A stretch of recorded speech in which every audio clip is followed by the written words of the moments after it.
नमस्कार वर्धेकरांनो.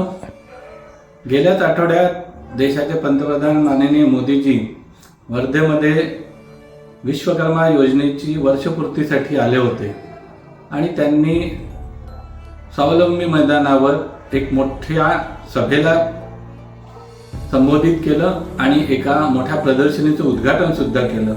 पण दुर्दैवाने मला इथे नमूद करताना खेद होतो आहे की ज्या 18 वेगवेगळ्या कारागिरांसाठी ही विश्वकर्मा योजना राबवली होती त्यामधील काही कारागीर जे वर्षानुवर्षापासून स्वावलंबी मैदानामध्ये आपल्या रोजीरोटीचं उदरनिर्वाहाचं काम करत होते त्यांना त्या कार्यक्रमाच्या निमित्ताने तिथून हटवण्यात आलं आणि आजही एक आठवडा होऊन गेला तरी सुद्धा त्यांना त्यांचे व्यवसाय करायला बंदी करण्यात आलेली आहे.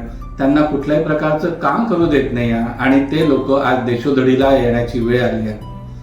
मित्रांनो, हे अत्यंत दुर्दैवी आहे की ज्यांच्या नावाने एवढा मोठा करोडो रुपयाचा खर्च करून त्यांच्या नावाचा उदो केला त्याच गावातल्या गांधीजींच्या नावाने करण्यात आलेल्या या कार्यक्रमामध्ये गांधीजींच्याच जिल्ह्यातील या लोकांना रस्त्यावर आणून त्यांना भुके मारण्याची वेळ आणली आहे.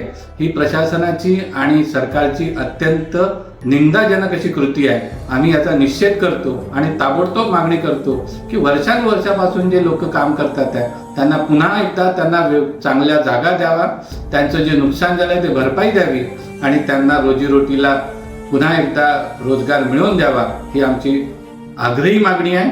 आणि मी पुन्हा एकदा विनंती करतो प्रशासनाला की याच्यावर ताबडतोब निर्णय घ्यावा, अन्यथा आम्हाला याच्यासाठी आंदोलन करावं लागेल.